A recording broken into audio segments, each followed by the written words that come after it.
శ్రీ మాత్రే నమః. ఉపనిషత్ దర్శిని 162 బృహదారణ్యకోపనిషత్తు చతుర్థ అధ్యాయం పంచమ బ్రాహ్మణం. క్రితం భాగంలో చెప్పిన మధు విద్యను మరొక్కసారి చదివి ఈ వివరంలోకి వద్దాం. ఈ మానవ శరీరం సమస్త భూతాల యొక్క సారమై ఉంది.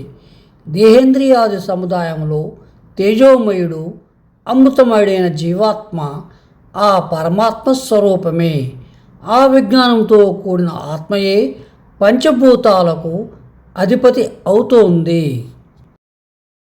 మధు విద్యలో దేహేంద్రియ సముదాయము, ఇంద్రియ వృత్తులు పంచభూతాలతో ఏ విధంగా ముడిపడి ఉన్నాయో వివరించబడ్డాయి. వాటిని శుద్ధిపరిచి ఆత్మను అవగాహన చేసుకోగలిగే స్థితికి తెచ్చేదే ఉద్గీతగానంతో కూడిన ప్రాణాయామ అనుష్ఠానము. యోగాభ్యాస స్థితిలో ప్రాణిని ఆధారంగా చేసే ఉద్గీతముతో కూడిన ప్రాణాయామ క్రియ ద్వారా మన శరీరంలోని పంచభూతముల ఉద్ధరణ జరుగుతుంది. శ్వేతాశ్వతరోపనిషత్తులో చెప్పిన విధంగా పృథ్వీ తేజోనిలఖే సమిత్యతే పంచాత్మకే యోగుడే ప్రవృత్తే నతశ్చ రోగా నజరా న మృత్యు ప్రాప్తస్య యోగాగ్నిమయం శరీరం. యోగాభ్యాసంలో క్రమంగా పృథ్వీ, అపహ, తేజ, వాయు మరియు ఆకాశం అనే పంచభూతాల శుద్ధి కావింపబడతాయి. మన శరీరంలో భూమికి సంబంధించిన భాగం శుద్ధి చేయబడుతూ ఉంటే యోగాభ్యాస సమయంలో ఆ తర్వాత కూడా మట్టి వాసన మన నాసిక వెంబడి శ్వాస ప్రశ్వాసలలో తెలుస్తూ ఉంటుంది. ఈ భూతత్వం పూర్తిగా ప్రక్షాళన కాబడి శుద్ధి చేయబడి మన శరీరం తేజస్వరూపంగా మారుతుంది. భూమి యందలి మార్పులు, ప్రకంపనలు, 6 ఋతువులలోని అతి సూక్ష్మమైన మార్పులు తెలియవస్తాయి. శరీరం యొక్క పరిమాణంలో 3 వంతులుగా ఉండే జలం యొక్క ప్రక్షాళన వల్ల యోగాభ్యాస ప్రథమ దశలో మన నోట్లో విపరీతంగా లాలాజలం ఉత్పత్తి అవుతుంది. అది ఎంత ఎక్కువగా ఉత్పత్తి అవుతుందంటే బయట నుంచి నీరు త్రాగాలని అనిపించదు. శరీరంలో ఒక తన్మయత్వ స్థితి ఏర్పడుతుంది. శరీరానికి మంచి తేజస్సు వస్తుంది. ఇక ముందు శరీరంలో నీటి పరిమాణం తగ్గుతూ శరీరం యొక్క వన్య ద్విగుణీకృతం అవుతుంది.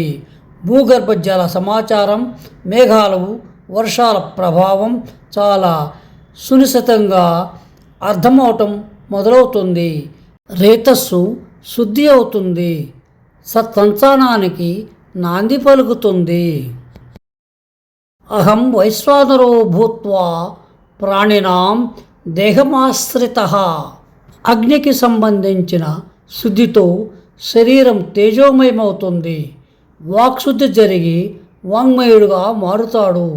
భుజించిన ఆహారం పూర్తిగా జీర్ణమవుతుంది.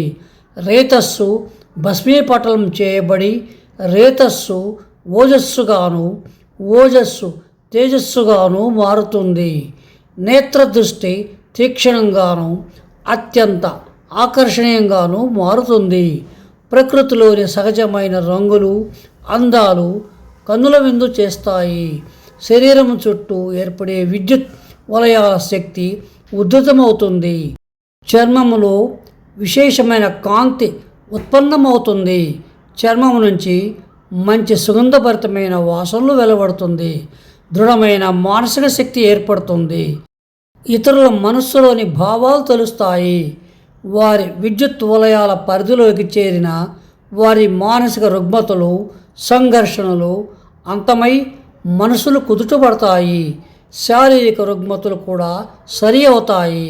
ముసలితనం రాదు. అపమృత్యు భయం ఉండదు. ప్రాప్తస్య యోగాగ్నిమయం శరీరం. శరీరం పూర్తిగా యోగాగ్నితో నిండిపోతుంది.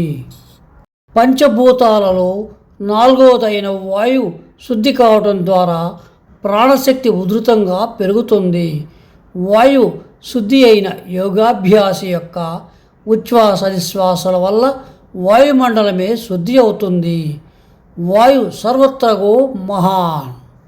వాయు సంచారం ద్వారా సమస్త లోకాల యొక్క సమాచారం అవగతమవుతుంది. ఇటువంటి సాధకుని నోటి నుంచి వచ్చే శాంతి ప్రవచనాలు సత్వరం ఫలిస్తాయి. మనస్సు ఆధీనములోకి వస్తుంది. ఇచ్ఛా మాత్రంగా అనగా కోరిక కలిగిన తక్షణమే ప్రాణమనోమిలనం జరుగుతుంది. వీరికి ధ్యాన స్థితి వీరికి కతలామలకంగా ఉంటుంది. మేఘాలు, మేఘగర్జనలు, విద్యుద్ఘాతాలు శబ్దస్వరూపంగా తెలుస్తాయి. సశేషం. శుభం భూయాత్.